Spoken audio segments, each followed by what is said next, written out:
Marvel's Spider-Man comes out on September 7th, and it's already getting rave reviews. Developers Insomniac have gone above and beyond to craft an open-world game that not only does the character justice, but gives us the Marvel RPG many of us have been long awaiting ever since DC and Rocksteady made the superhero video game genre credible again with the Arkham franchise. There's been a lot of talk leading up to Spider-Man's release about what other parts of the Marvel universe may make an appearance in the game, and if those references and Easter eggs will act as an entry point for the introduction of a grander Marvel video game universe. Well, that's all still unconfirmed. The Easter eggs found so far in the game are really fantastic, and exactly what you'd expect from a Marvel property. So today we're counting down our favorites with our top 10 Easter eggs you missed in Marvel's Spider-Man. Also, heads up, one of these numbers has a major spoiler for the game. I'll let you guys know before, but just so you know, Spoiler City.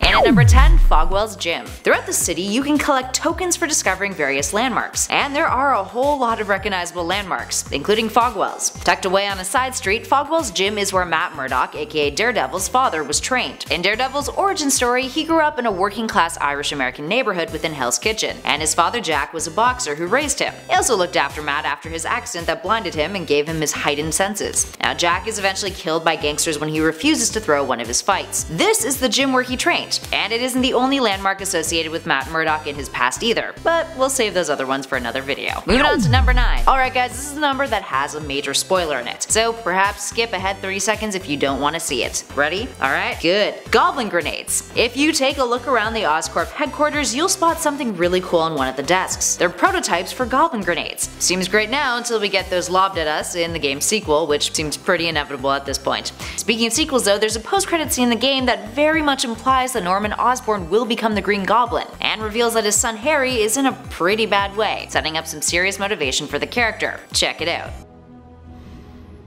I will. I love you, son. Welcome back to the spoiler-free zone, and moving on to number 8, Roxxon. The Marvel Universe is home to many a fictional corporation. Some of them aid humanity, others are straight up evil. The Roxxon Energy Corporation is one of those more sinister corporations. It's a massive petroleum company that was founded in 1932, and has had various owners since it first appeared in the comics in Captain America issue 180 back in 1974. It's even made an appearance in the Marvel Cinematic Universe, so it's no surprise that it has a presence in this new Marvel video game universe. You can find the Roxxon building in the city, a skyscraper with a slight curve and the Roxxon logo on either end. Moving on to number 7, LOCKJAW. This is one of my personal favorite Easter eggs. So you guys know the famous Charging Bull statue in Bowling Green in the financial district of Manhattan? Well, the Spider-Man game took some creative liberties with the Wall Street icon and replaced it with a statue of the Inhumans dog and protector, LOCKJAW. LOCKJAW has the physical appearance of a giant bulldog, so it's kind of a fitting substitution in a way, especially considering this is a New York that exists in a world where superheroes and metahumans roam the streets. Moving on to number 6, the Obliterator Kane. Prior to the game's release, fans got hyped over the fact that Wilson Fisk, one of Marvel's biggest baddies in New York, would be appearing in it. The character, who is also known as Kingpin, has an iconic weapon that he carries around with him, a cane known as the Obliterator Cane. This walking stick conceals a laser beam weapon that can fire a blast of concussive force that is capable of eviscerating its target at close range. Now, this cane makes an appearance in the game as an Easter egg at the Fisk auction,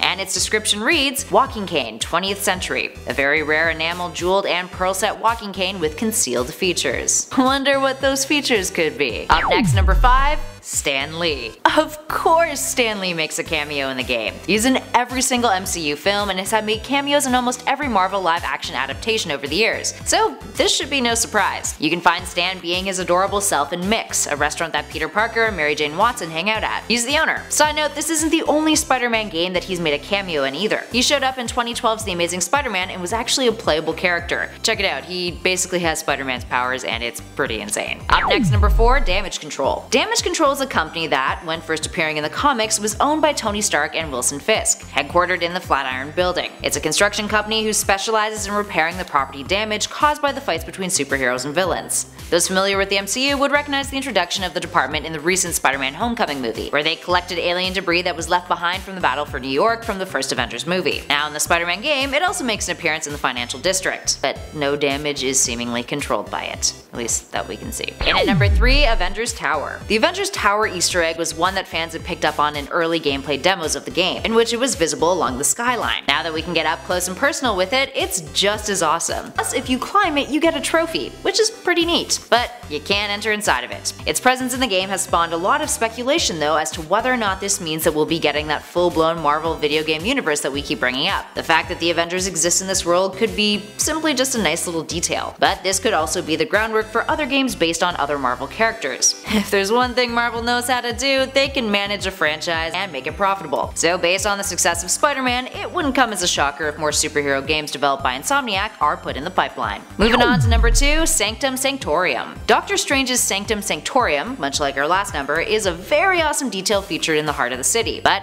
also like our last number, you can't get inside of it yet. Hopefully. But it's still pretty awesome to track down and take a look at. Hey, maybe we'll get a Doctor Strange DLC at some point. Fingers crossed. Dreams sometimes do come true. And finally, in at number 1, Uncle Ben. There are multiple Uncle Ben Easter eggs in the game. First off, there's a photo of a young Peter and Uncle Ben that you can find in a frame on Aunt May's desk, with Ben smiling on at a little Peter using a hammer on what looks like a workbench. The second is much more grim compared to that. There's a graveyard that you can find located towards the top of the map, and Uncle Ben's gravestone is there, which reads beloved husband and uncle, with his year of death being 2010. You can go there and stand over it and pay your respects. Side note, really cool little feature. In addition to that, when various events occur throughout the game, if you visit the graveyard, you'll see NPCs mourning at the graves of their loved ones who died during those events. You can even hear them comforting each other. Talk about attention to detail. Alright, there we have it friends. How excited are you guys to play this game? Let us know what Easter eggs you find when you play it. There's a lot of other Easter eggs and references that we didn't touch on in this video either. So if you guys would like to see us do a part 2, give us a shout about that in those comments below. Also be sure to subscribe to our channel. We'll be doing a let's play of the game and would love for you guys to join us while we live stream. In the meantime though, thanks for watching everybody. I'll catch you all in the next video.